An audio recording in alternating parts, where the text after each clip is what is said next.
ഇരിപ്പിലിരുന്നിട്ട് 2.5 മണിക്കൂർ ഇരിപ്പിലിരുന്നിട്ട് ഒരു സിനിമ കാണാൻ അല്ലെങ്കിൽ ഒരു മറ്റുള്ള പ്രോഗ്രാമുകൾ കാണാൻ നമുക്കൊരു കുഴപ്പമില്ല.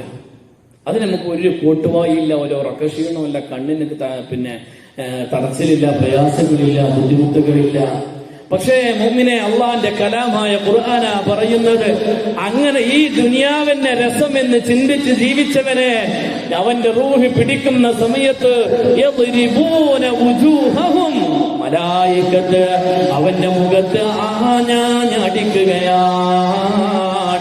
വഅദ്ബാറഹും, അവന്റെ മുഖത്തും അവന്റെ പിന്നിലും അവന്റെ മുതുകിലും മലായികത്ത് ആഞ്ഞടിച്ചു പിടിച്ചു വലിച്ചിട്ടാണത്രേ അവന്റെ റൂഹ് പിടിച്ചുകൊണ്ട് പോകുന്നത്.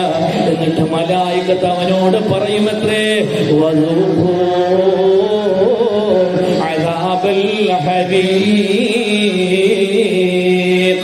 എടാ, ഈ ദുനിയാവിൽ ഒരുപാട് സുഖിച്ചവനല്ലേ, ഒരുപാട് രമിച്ചവനല്ലേ, ഒരുപാട് എൻജോയ് ചെയ്തവനല്ലേ, ഇനിയും അനുഭവിച്ചോ. വദൂഖൂ അദാബൽ ഹരീഖ്, വേദനാജനകമായ അദാബ് അനുഭവിച്ചോളൂ. കത്തിക്കരിഞ്ഞു പോകുന്ന നോവും നൊമ്പരവും അനുഭവിച്ചോളൂ എന്ന് അള്ളാഹുവിന്റെ മാലാഖമാർ അവനോട് വിളിച്ചു പറയുമെന്ന് അള്ളാഹുവിന്റെ കലാമായ ഖുർആൻ. മാത്രമല്ല മുഅ്മിനേ, ഏതൊരു മനുഷ്യനും മരിക്കുന്ന സമയത്തുണ്ടല്ലോ, 7 കടലിലെ വെള്ളം കുടിച്ചാലും തീരാത്ത ദാഹം അനുഭവപ്പെടുമത്രേ. ദാഹമൗത്തത് കൂട്ടിടും, ഇബ്ലീസ് കൂസിനെ കാട്ടിടും, നേരം ലഈനവനാട്ടുവാൻ ബദരീങ്ങളാൽ തുണ റബ്ബന. 7 കടലിലെ വെള്ളം കുടിച്ചാലും തീരാത്ത ദാഹം മരണസമയത്ത് നമ്മൾ ഓരോരുത്തരും അനുഭവിക്കുമത്രേ. 7 കടലിലെ വെള്ളമാ എന്നാ റസൂലുള്ളാഹി പറഞ്ഞത്. സല്ലല്ലാഹു അലാ മുഹമ്മദ് സല്ലല്ലാഹു അലൈഹി വസല്ലം. 7 കടലിലെ വെള്ളം കുടിച്ചാലും തീരാത്ത ദാഹം അനുഭവപ്പെടുമെന്ന്. ആ സമയത്തുണ്ടല്ലോ, ഇബ്ലീസ് ലഅനത്തുല്ലാഹി അലൈഹി ഒരു പളുങ്കിന്റെ പാത്രത്തിൽ ശുദ്ധമായ വെള്ളവുമായിട്ട് വരുമത്രേ. അത് പളുങ്കിന്റെ പാത്രമെന്ന് നിങ്ങൾ വിചാരിക്കണ്ട. ഏതാണ് ആ പാത്രം എന്നറിയോ? തുസ്ഖാ മിൻ ഐനിൻ ആനിയ. നരകത്തിലിട്ട് 3000 കൊല്ലം അല്ലാഹു ചൂടാക്കിയെടുത്ത ഈ ലോകത്തെ ഏറ്റവും കഠിനമായ ചൂടുള്ള പാത്രമാണത്രേ അത്. 3000 കൊല്ലം അല്ലാഹു നരകത്തിലിട്ട് ചൂടാക്കിയ പാത്രമാണത്രേ. ആ പാത്രം കാണുന്നവർക്കത് പളുങ്കാണെന്ന് തോന്നും. എന്നാൽ അതിന്റെ ചൂടിന്റെ കാഠിന്യം കൊണ്ടത് പളുങ്ക് പോലെ തോന്നിക്കുന്നതാണ്. അതിലുള്ള വെള്ളമേതെന്നറിയോ? തെളിഞ്ഞ വെള്ളമല്ല, ശുദ്ധവെള്ളമല്ല, ത്വീനത്തുൽ ഖബാൽ. നരകക്കാർ അല്ലാഹു നരകത്തിലിട്ട് കത്തിച്ച് കരിച്ച് ചൂട്ട് ചാമ്പലാക്കുമ്പോൾ അവരുടെ തൊലിയും മാംസവും മജ്ജയും എല്ലാം ഉരുകി ഒലിച്ചിട്ട് നരകത്തിന്റെ താഴ്ഭാഗത്തിലൂടെ ഒഴുകിപ്പോകുന്നൊരു ചീഞ്ചലത്തിന്റെ പുഴയുണ്ട്. നരകക്കാരനെ കത്തിക്കരിച്ച് ചുട്ട് ചൂടാക്കി ചാമ്പലാക്കിയതിന്റെ ചീഞ്ചലം ഒഴുകുന്ന ഒരു പുഴയുണ്ട് നരകത്തില്.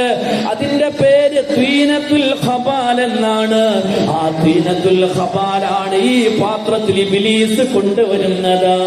ആ കൊണ്ടുവരുന്ന വെള്ളമുണ്ടല്ലോ, ഒരു തമ്മാടിയായ മനുഷ്യനാണത് കാണുന്നതെങ്കിൽ, ഈ തമ്മാടിയായ നിസ്കാരമില്ലാത്ത, നോമ്പില്ലാത്ത, ദോഷിയായി ഹറാമിൽ ജീവിച്ച മനുഷ്യന്റെ അടുക്കലേക്ക് ഈ വെള്ളവുമായിട്ട് ഇബ്ലീസ് അങ്ങ് കടന്നു വരുമ്പോ അവന് വിചാരിക്കുകയാ നല്ല തെളിഞ്ഞ വെള്ളമാണെന്ന്, നല്ല പളുങ്കിന്റെ പാത്രമാണെന്ന്. അവനതങ്ങ് വാങ്ങി കുടിക്കുമെത്രേ. അവനതങ്ങ് വാങ്ങി കുടിച്ചു കഴിഞ്ഞാൽ യാ അല്ലാഹ് അവനാട്ടഹസിച്ച് നിലവിളിക്കുമെത്രേ. അറുത്തിട്ട മൃഗം മുരളുന്ന പോലെ അവൻ കിടന്ന് മുരളുമെന്ന് ഹദീസിന്റെ ഗ്രന്ഥങ്ങളിൽ കാണാം. അല്ലാഹു കാത്തുരക്ഷിക്കട്ടെ. അള്ളാഹു കാത്തിരക്ഷിക്കട്ടെ. അതേ സ്ഥാനത്ത് ഒരു സ്വാലിഹായ മനുഷ്യന്റെ അടുക്കലേക്കാണോ ഈ ശുദ്ധ ഈ വെള്ളവുമായിട്ട് ഇബ്ലീസ് കടന്നു ചെല്ലുന്നതെങ്കിൽ അവിടെ ഒരു സൈന്യം കാവലുണ്ട്. ഇബ്ലീസിനെ ആട്ടി ഓടിക്കാൻ ഒരു സൈന്യം, ഒരു ബറ്റാലിയൻ അവിടെ കാത്തു നിൽക്കുന്നുണ്ട്. ആരാണ് ആ ബറ്റാലിയൻ എന്നറിയുമോ? ദാഹമൗത്തത് കൂട്ടിടും ഇബ്ലീസ് കൂസിനെ കാട്ടിടും.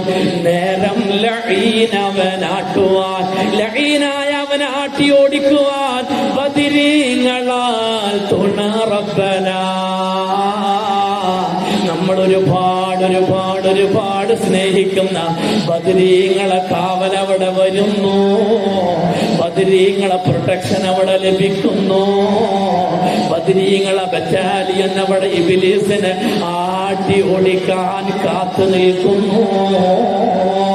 അതിന് മുമ്പിനെ നമ്മൾ സ്വാലിഹാവണം.